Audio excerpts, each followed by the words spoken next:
దేవుడు అడిగే ప్రశ్న ఏంటంటే, ఇక్కడ నువ్వు ఏమి చేయుచున్నావు? మన పిల్లల్ని అడుగుతాం కదా, అరే ఏంటి ఇక్కడ ఏం చేస్తున్నారు నువ్వు? నేను అడుగుతున్నా అంటే దాని అర్థం ఏంటి? ఇక్కడ ఉన్నావు ఏంటి, ఏం చేస్తున్నారు నువ్వు ఇక్కడ నేను అడుగుతున్నా అంటే దాని అర్థం ఏంటి? ఉండకూడని చోట ఉన్నాడు. నేను ఒకటి చెప్పాను వాడికి, అక్కడ లేడు, ఎక్కడో ఉన్నాడు, అందుకోసం అడుగుతున్నా.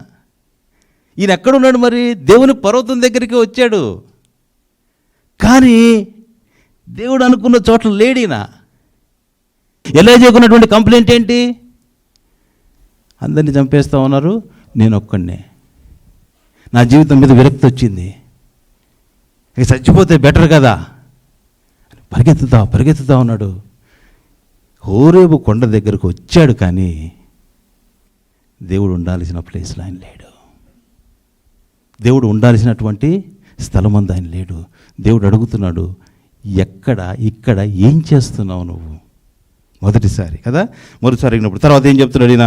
దేవుడు మళ్ళీ ఏం చెప్తున్నాడు ఆయన? నువ్వు పోయి పర్వతం మీద, 11వ వచనంలో చూసినప్పుడు, నీవు పోయి పర్వతం మీద యెహోవా సముఖమందు నిలిచి ఉండమని చెప్పి, నేను వెళ్ళి ఎక్కడ దాక్కున్నాడండి? గుహలో దాక్కున్నాడు.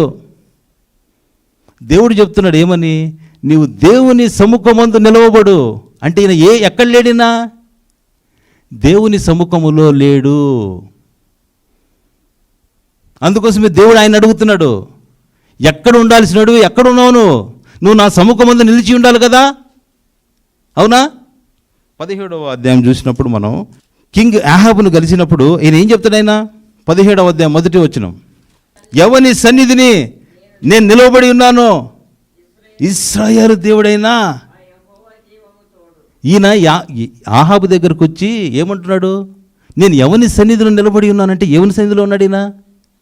ఆహాబు సన్నిధిలో లేడు, దేవుని సన్నిధిలో ఉన్నాడు. ఆ సన్నిధి తీసుకొచ్చి చెప్తున్నాడు ఆహాబు ముందు, నేను ఎవని సన్నిధిలో నిలబడి ఉన్నానో ఆయన జీవముతోడు. అయిపోయింది, రైనంతా అయిపోయింది, ఇంకా రాదని చెప్తున్నాడు. అంటే ఈ ఏలియా ఎక్కడికి వెళ్తే అక్కడికి ఏమొస్తూ ఉంది? దేవుని సన్నిధి వస్తూ ఉంది. కానీ ఇప్పుడు ఏమైంది?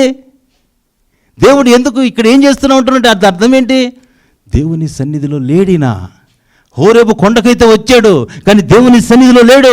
సంఘానికైతే వస్తాం మనం, మనసు ఎక్కడో ఉంటుంది, శరీరం ఎక్కడో ఉంటుంది, ఆలోచనలు ఎక్కడో ఉంటాయి. అందుకోసమే చెప్తున్నట్టు ఇక్కడ, ఎందుకంటే లోపలంతా కంప్లైంట్ ఉంది ఈయనకి. ఏం చేస్తున్నావు అయ్యా నువ్వు? నేను ఒక్కడనే ఉన్నాడు అనుకుంటున్నాడు ఈయన, ఇక ఎవరు లేరు ప్రపంచంలో. ఇటువంటి భక్తుడికి కూడా చూసారా, ఒక్క కంప్లైంట్ ఆయన జీవితాన్ని అధఃపాతాళానికి నెట్టేస్తా ఉంది.